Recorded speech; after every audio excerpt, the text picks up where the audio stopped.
Decíamos qué sucederá hoy con las medidas del decretazo de Javier Milei de la semana pasada. Todavía siguen los ecos sobre el debate de la constitucionalidad o no del decreto que ya está en vigencia. Tenemos a Ariel Maciel, editor de Política y Economía del diario Perfil, a quien le vamos a consultar sobre este tema. Hola Ariel, ¿cómo estás? Buen día. Buen día, Nuria, ¿cómo andás? Y efectivamente, después de 2 semanas de gestión de Javier Milei, siguen habiendo repercusiones porque empieza a tener efecto sobre las actividades en el día a día, ¿no?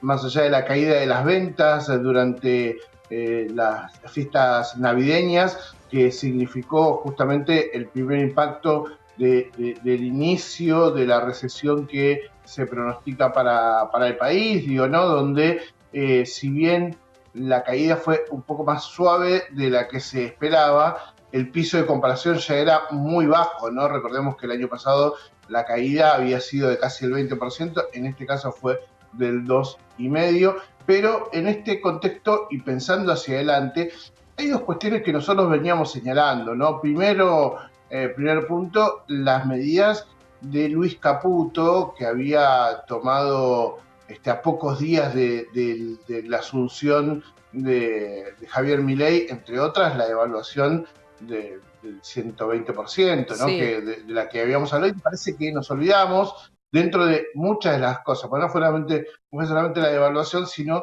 muchas otras medidas que fueron aportando, porque después el DNU vino a ponerle un paraguas que no solamente digamos, le da contexto a lo que quiere hacer Caputo desde el punto de vista económico, sino especialmente lo que hizo es, lo dejó afuera, a esa medida las dejó afuera del debate cotidiano. Pero, ¿qué pasó con empresarios que están teniendo en cuenta esta situación? Hemos hablado que las grandes empresas, el círculo rojo, salieron fuertemente a respaldar este DNU, ¿no? Y habíamos comentado cómo se iban sumando una a una las cámaras empresarias, ¿no? La primera fue la Unión Industrial Argentina, Sí. que inmediatamente fue con Omar Yassin, que es el secretario de Trabajo de la UIA, del gobierno de la Nación, fue a la UIA a charlar justamente con el presidente, a dar un símbolo de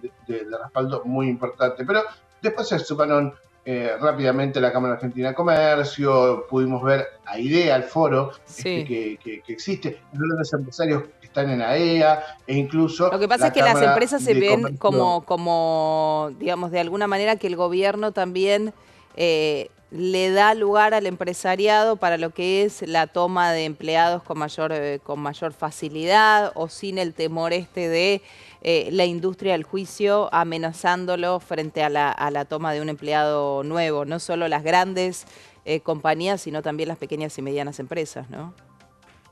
Sí, ahí empezó a haber un cierto, digo, hay como distintos debates sobre este DNU y qué genera y qué impactos van a tener. Y empezó a haber una diferencia entre grandes y pymes, ¿no? Las grandes porque ideológicamente o en el espíritu del DNU comparten mucho. De hecho, en ningún momento, vos fíjate que muchas veces que se planteaban cuestiones que tenían que ver con el republicanismo, con la legalidad, las grandes empresas, las grandes cámaras salían a cuestionar si es que algo era legal o no, judicializaban algún tipo de cuestión o daban cuenta de algún malestar. Acá las formas las dejaron de lado y fueron con el fondo, por lo tanto, salieron y dijeron, nosotros estamos de acuerdo con el espíritu del DNU y Mm. lo respaldaron de manera fuerte. Las pymes empezaron a poner cuestionamientos, especialmente con el tema de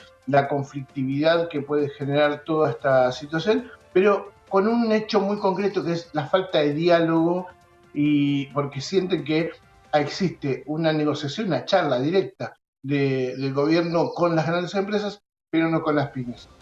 Ahora, volviendo un poquito hacia atrás y teniendo en cuenta algunas cuestiones, también acá en Canadá dimos cuenta de cuando aumentaron las retenciones para exportaciones de sus productos de soja, había algunas empresas que también son grandes que habían sido perjudicadas. Recordemos que apenas Caputo termina de anunciar la suba o la devaluación de ese martes hace casi 15 días atrás, lo que dijo, o sea, a quién recibió o a quién invitó al Ministerio de Economía fue a los exportadores de Cearasec, ¿no?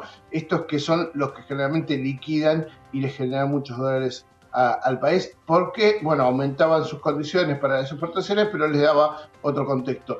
Esos de Cearasec se enteraron después del aumento del 30 al 33%, la quita del diferencial que tenía a favor, y eso generó un ruido dentro del sector privado. Fue el primero. Ahora la Cámara de Cerveceros Argentinos sacó un comunicado en donde habla con mucha crítica sobre la pérdida de mercados que va a tener la Argentina por la suba de retenciones que tomó el presidente Milei. ¿Por qué la saca una semana después de esta situación? Porque tenía la esperanza de que esto pudiera haber sido, se pudiera haber... Pudieran dar marcha atrás, como lo hicieron con otras economías, ¿no? Exacto. Querían un poco tener algún puente de diálogo. Evidentemente no hay. Ese es el punto. No sé si hay una vorágine tan importante, si es que está pasando algún tipo de conflicto en la cuestión de diálogos por la recién llegada, pero la cuestión es que tomaron la decisión de salir fuertemente a empezar a mostrar. ¿Quién muestra esto a grandes rasgos de que hay un problema donde se ven perjudicadas las industrias, ¿no? Lo que es la producción concreta, la real, digamos, la economía real? Todas estas empresas que empiezan a ver que van a tener algo, digo, más allá de los beneficios a mediano y largo plazo que pueden llegar a tener, por ejemplo, en cuestiones laborales, como señalábamos con el capítulo de reforma de las leyes laborales, digo, en ese contexto entienden que si se les cae la actividad, la cerveza, por ejemplo, es uno de los sectores que está atravesando el verano con mayor temor, porque es temporada alta y porque no pueden remarcar al ritmo que hacen el resto de los alimentos. Las bebidas en general tienen un corset propio porque saben que pueden remarcar las premium, pero no las otras, porque si no, no venden y si no ganan por volumen, pierden en el negocio. Y encima ahora van a tener pérdidas por exportación. Entienden que hay una situación de alerta dentro del sector. Pero esto representa justamente a muchas de las empresas que están vinculadas con la producción real, con la economía real, o sea, con la producción, con la industria, y que puede llegar a estar chocando contra algo y quizás se empiezan a ver que están dentro de la lista negra, ¿no? Dentro de esto de estos sectores estaban protegidos, estos sectores no son rentables por sí mismos y estos sectores son los que vamos a dejar un poco más liberados y que decían, bueno, nos van a dar, como había dicho Milei durante campaña, nos van a dar un par de años para poder reacomodarnos a esta situación, si tenemos acceso a los dólares, si hay mejores condiciones laborales para poder funcionar, vamos a tener mejor competitividad. Bueno, entienden que no van a tener ese espacio y ahí se empieza a generar una grieta dentro de lo que es el propio círculo rojo, ¿no? Donde vos veías que había un alineamiento casi total de parte de las grandes empresas, empieza a haber ahí un resquebrajamiento interno entre estos sectores. Ariel, te quiero preguntar lo último antes de despedirte. La expectativa por lo que va a ser esta semana, indudablemente uno de los títulos más importantes, que es la movilización de mañana, miércoles, de la CGT. Efectivamente, a ver, esta semana el gobierno seguirá tomando medidas, se seguirán conociendo algunas medidas de impacto económico y, digamos, tanto desde lo fiscal, digo, porque va a haber una suerte de cese de contratos laborales en el Estado importante, mientras sigue en revisión otra gran parte, va a haber reformas que están vinculadas más con lo tributario, por lo menos leyes que van a ir hacia el Congreso porque no podían estar dentro del DNU, tenían que ir sí o sí aparte. Todo esto se va a ir presentando y va a seguir afectando el ritmo de la economía y va a seguir Sí. apuntando a la lógica de la dolarización en definitiva. Ujú. El test lo va a tener el gobierno dentro de lo que es una semana con muchas movilizaciones. CGT, muchos piqueteros que ya están anunciando cortes de ruta. Atentos a esto, no solamente lo que va a hacer un corte en la capital federal, sino que es donde se aplica el protocolo antipiquete y donde uno puede medir estas situaciones, sino también qué va a suceder con los cortes en el entorno del AMBA, ¿no? Donde, Sí. por ejemplo, Luis de Guía ya está hablando justamente está anunciando cortes, porque esto lo que puede, digamos, la policía de la provincia de Buenos Aires no adhiere a ese protocolo y lo que puede implicar es justamente un fuerte conflicto en el contexto de acceso al AMBA sin que Patricia Bullrich pueda intervenir de manera directa. Va a Bien. ser una semana muy caliente en ese sentido, mientras la CGT empieza a mostrar determinadas cuestiones. ¿Qué hay que tener en cuenta, Nuria, en todo esto?